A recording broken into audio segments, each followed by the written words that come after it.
Halo semuanya para pencinta manhwa, tanpa basa-basi lagi Mimin akan melanjutkan cerita Sang Pemburu Dewa.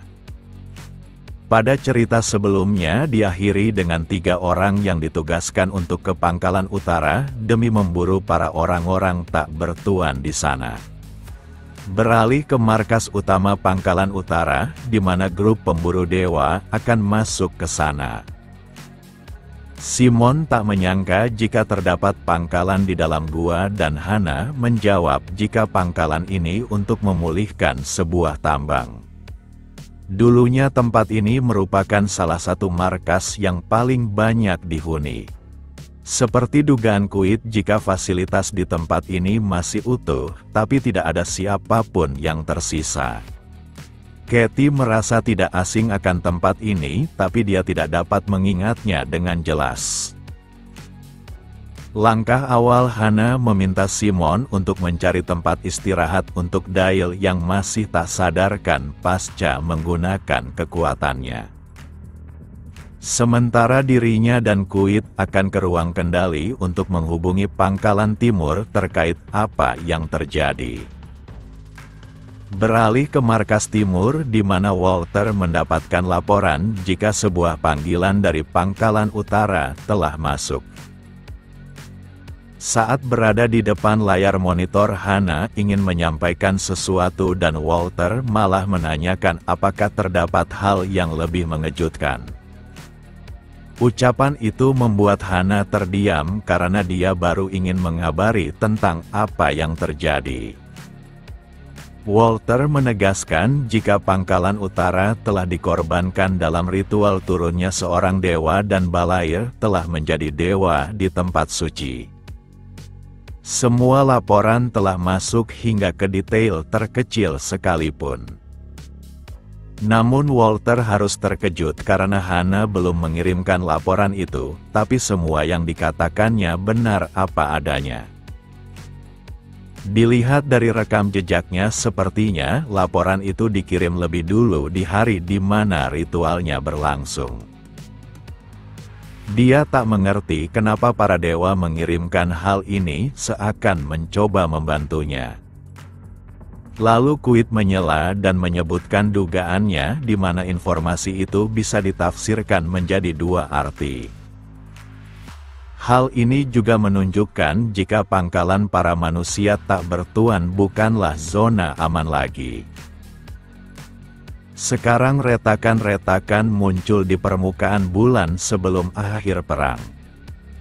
Jika dilihat dari retakan itu sangat cocok dengan lokasi tempat suci yang memungkinkan mereka dapat memprediksi lokasi tempat suci di masa depan. Maka dari itu mereka harus memilih lokasi di mana tidak akan ada ruang suci nantinya muncul agar dapat membangun pangkalan di luar jangkauan pengaruh para dewa. Meski begitu, Katie merasa mereka hanya perlu memperkuat kekuatannya karena sekarang para manusia memiliki kekuatan untuk melawan mereka. Namun yang dicemaskan Hana adalah tentang Balair yang menjadi dewa menyebar di antara para markas lainnya. Walter mengerti karena hal itu akan mengganggu ketenangan orang-orang, bahkan mereka akan mulai berkhianat. Hal ini juga berarti jika saat ini kondisi para manusia tak bertuan dalam bahaya dan berpotensi dilenyapkan. Katie tetap merasa percaya diri karena orang-orang lemah tidak dibutuhkan dan mereka hanya perlu menyiapkan segalanya untuk mengalahkan dewa. Di saat yang sama Sicilian telah tiba di antara mereka semua tanpa disadarinya. Dia tertawa karena hadiah yang disiapkan oleh Trisna benar-benar sangat bagus. Dia tak menyangka akan bertemu dengan seseorang yang ingin ditemuinya. Katie yang melihat pria itu kesulitan menjaga ketenangannya karena dia juga sudah lama mencarinya. Yang benar saja Sicilian adalah kakak Katie dan ini adalah pertemuan yang sudah lama dinantikan. Kembali beberapa tahun silam di mana seorang pengikut dewa membuat para anak-anak saling bertarung satu sama lain. Mereka diminta untuk bertarung secara buas tanpa ampun karena hanya sang pemenang yang akan dianggap layak. Jika berhasil lolos dalam ujian ini, maka mereka akan diberikan kekuatan hebat dengan menjadi pengikut dewa. Dalam pertarungan ini tak ada aturan dan mereka bahkan akan mencabik serta memakan daging lawannya. Siapa yang bertahan akan mendapatkan berkah dari sang dewa dan inilah jalan yang harus ditempuh. Anak-anak yang ada di sana juga termasuk Sicilian dan Katie yang terus bertarung tanpa henti. Bagi Sicilian mereka harus bertahan karena di tempat ini dan di luar sana sama saja. Jika tidak menghabisi anak lainnya, maka mereka yang akan dihabisi. Apapun yang terjadi mereka harus bertahan dan mendapatkan posisi dalam ujian ini. Meski begitu Katie kesulitan melakukannya karena semua ada di tempat ini sudah seperti temannya dengan hidup bersama selama 1 tahun. Sicilian telah memperingatkan adiknya agar tidak dekat-dekat dengan orang lemah agar dia tidak goyah seperti sekarang ini. Bagi Sicilian dunia ini sama saja dengan hukum rimba dan mereka harus menjadi pemangsa. Pria ini menegaskan jika tempat suci utara hanya menerima yang kuat dan itulah faktanya. Setelah pertarungan panjang berlangsung akhirnya pemenang telah didapatkan. Di antara ribuan anak hanya beberapa yang bertahan dan pantas mendapatkan hadiah sebagai pengikut dewa. Pria ini pun berteriak dan meminta sang dewa memberikan nama serta kekuatan kepada anak-anak yang pantas mendapatkannya. Sosok dewa yang dimaksudnya adalah sang dewa kekejaman yang menyukai pertarungan serta penderitaan. Maka dari itu Sicilian sangat senang karena sudah lama tidak berjumpa dengan adik kesayangannya. Namun Sicilian masih merasa terganggu karena adiknya masih saja bergabung dengan orang-orang lemah. Tanpa pikir panjang Katie menyuntikkan darah iblis ke dalam tubuhnya sekaligus menegaskan jika mereka tidak memiliki hubungan lagi. Katie pun meminjam salah satu iblis dengan kekuatan manipulasi massa yang memberatkan tubuh targetnya hingga membuatnya bertekuk lutut. Lalu Katie langsung meminjam kekuatan iblis selanjutnya dengan peningkatan efek area serangan. Walau Katie hanya menggunakan benda kecil dalam serangannya, tapi daya serangannya meningkat menjadi berkali lipat. Serangan mendadak itu tidak dapat dihindari oleh Sicilian dan punggungnya menjadi sasaran. Akan tetapi hal itu percuma karena Katie bahkan tidak bisa menggoresnya. Sicilian mengakui jika adiknya sudah mempelajari sesuatu yang menarik, tapi dia masih saja lemah. Di sana Sicilian berusaha untuk bangkit dari tekanan yang diterimanya. Katie tidak ingin membiarkan hal itu dengan langsung meminjam kembali kekuatan iblis manipulasi massanya. Namun Sicilian masih bisa bangkit walau sudah mendapatkan tekanan yang hebat. Kekuatan ini seharusnya bukan milik manusia dan Sicilian tak menyangka jika kekuatan dari artefak Void bisa diberikan kepada yang lainnya. Dia juga melihat jika adiknya sudah tidak terlalu sibuk melarikan diri seperti pertemuan terakhir mereka. Bagi Katie dirinya takkan melarikan diri dan hal itu merupakan sesuatu yang sangat dibencinya.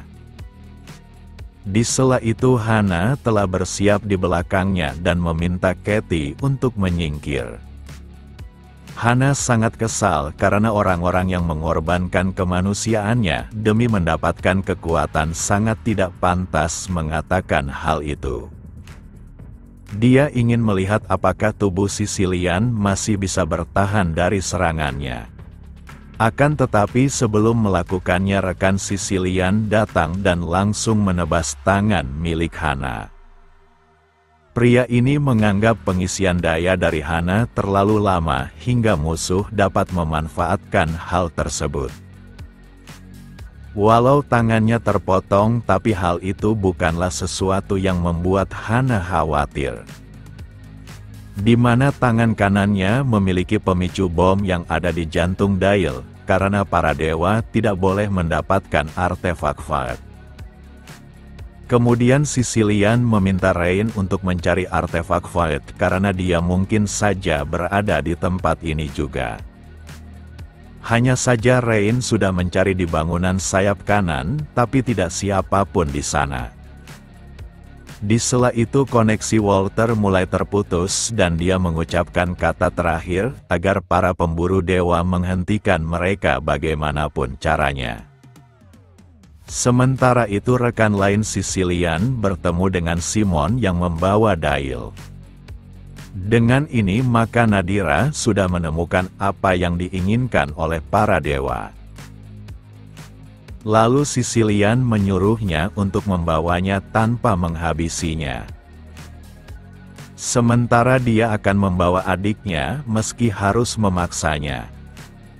Katie takkan tinggal diam dan akan menghentikan Sicilian apapun yang terjadi.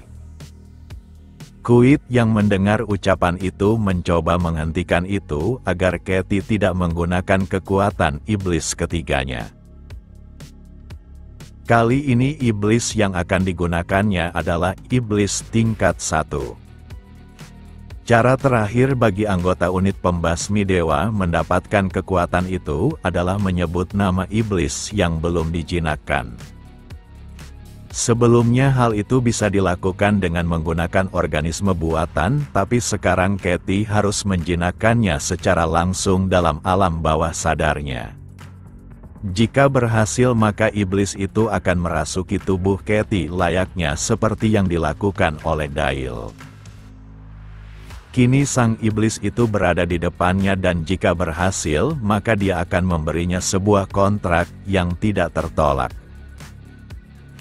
Katie pun berhasil dirasuki oleh sang iblis Silomo dan perasukan ini akan membuatnya mati. Sebelum berangkat melakukan misi, Katie diberikan sebuah buku kecil yang berisi nama para iblis dengan tingkatan yang berbeda. Hal ini dibutuhkan untuk mengetahui nama mereka serta kemampuannya dan dicocokkan saat melawan para dewa yang akan dihadapinya, tapi Katie merasa kesulitan mengingat semuanya. Lalu Dail menyarankan agar Katie menghafal nama iblis terkuat saja dan hal itu pastinya akan lebih berguna. Meski terdengar bagus, tapi hal itu sama saja menasehatinya agar tidak mati sia-sia disebabkan meminjam kekuatan iblis tingkat atas sangat berbahaya, apalagi jika harus menjalin kontrak atas perasukan. Dail menganggap hal ini lebih dibandingkan mati konyol saat menghadapi dewa maupun memaksakan diri saat latihan. Walau begitu Katie sangat menghargai Dail, karena baginya mereka harus akrab sebagai sesama partner. Tanpa pikir panjang lagi Katie melihat iblis tingkat atas yang bisa dipanggilnya saat situasi antara hidup dan mati. Akan tetapi dia penasaran kenapa nama iblisnya dimulai dengan nomor 2. Walter pun memberitahu jika iblis pertama tidak cocok untuk dimasukkan ke dalam daftar. Dail pun menyebut nama iblis itu hingga membuat Katie terkejut karena dia seharusnya tidak menyebutnya secara sembarangan. Namun Dail tak masalah akan hal itu karena sang iblis Silomo tidak akan menjawab panggilannya. Iblis itu juga merupakan sosok yang paling aneh yang pernah ditemui Dail saat proses pembentukan kontrak. Tak seperti iblis lainnya, Silomo sejak awal tidak berada di neraka melainkan di dalam void itu sendiri. Makhluk itu juga adalah iblis pertama yang ditemuinya bahkan dipanggilnya sebagai guru. Meski telah mengajarinya banyak hal, tapi dia enggan menjawab panggilannya dalam bentuk perasukan.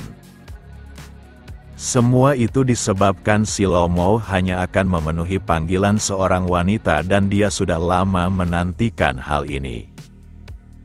Silomo bahkan berusaha melihat area sekitarnya karena Dail seharusnya memberikan penghormatan kepada gurunya. Di saat yang sama Sicilian melesat dengan cepat lalu menangkap kepala iblis itu. Dia terlihat sangat marah sambil mempertanyakan apa yang terjadi pada Katie. Sang iblis Silomo malah kegirangan karena nama wanita yang dirasukinya sangat cantik. Lalu tubuh Silomo menghilang lalu menjadi padat kembali, dan dia dapat mencium jika mereka berdua adalah saudara. Tapi meski bibitnya sama tapi sarangnya berbeda menunjukkan mereka tidak lahir dari rahim ibu yang sama. Kemudian Sicilian kembali menangkap iblis itu dengan menempatkannya di bawah. Akan tetapi hal itu tidak berguna karena Silomo memiliki tubuh yang mampu berubah sesuai keinginannya dan menjadi padat kembali. Silomo juga merasakan jika manusia di hadapannya memiliki kekuatan yang lebih dari itu, tapi kenapa dia tidak menggunakannya menunjukkan takut melukai adiknya. Di saat yang sama Rain datang dengan kecepatan tinggi seperti bayangan. Dalam waktu singkat dia menebas kepala sang iblis Silomo tanpa dapat berbuat apapun. Tindakan ini membuat Sicilian sangat marah karena dia sudah berlebihan. Rain meminta maaf tapi ini adalah perintah khusus dari ayahnya di mana jika gagal menangkapnya hidup-hidup maka mereka harus membawa jasadnya. Hanya saja kepala Silomo berhasil menyatu kembali diiringi suara tawanya. Rain yakin jika dia memotong kepalanya dan bukan bayangan, tapi bagaimana bisa iblis itu masih hidup. Sicilian yang merasa pertarungan ini mulai berbahaya, segera melindungi rekannya. Yang benar saja Sicilian memiliki kemampuan yang mengandalkan tinju miliknya, bahkan dia membentuk beberapa pola serangan serta pertahanan sekaligus. Meski begitu sang iblis Silomo takkan berhenti dengan terus melesat maju. Lalu dia mulai mengeluarkan kemampuannya karena menyentuh targetnya takkan mudah. Dalam waktu singkat dia menghancurkan serangan maupun pertahanan yang dimiliki oleh Sicilian. Tubuh Sicilian sangat keras bahkan serangan Katie yang diperkuat sebelumnya tak mempan tapi kali ini dia telah terluka. Di sisi lain Hana menanyakan sudah berapa lama Katie dirasuki oleh iblis itu. Bertahan selama itu sudah sangat hebat menunjukkan jika Katie berbeda dari manusia normal. Akan tetapi tetap saja dia memiliki batas dan menurut perhitungan Kuit maka Katie takkan bertahan melebihi 30 detik berikutnya. Meski begitu variabel lain mungkin saja terjadi dan mereka hanya bisa mengharapkan hal tersebut. Walau sang iblis Silomo mendapat serangan dari berbagai sisi, tapi dia tetaplah mendominasi. Awalnya Katie penasaran apakah iblis yang dipanggil guru oleh Dail sangat kuat.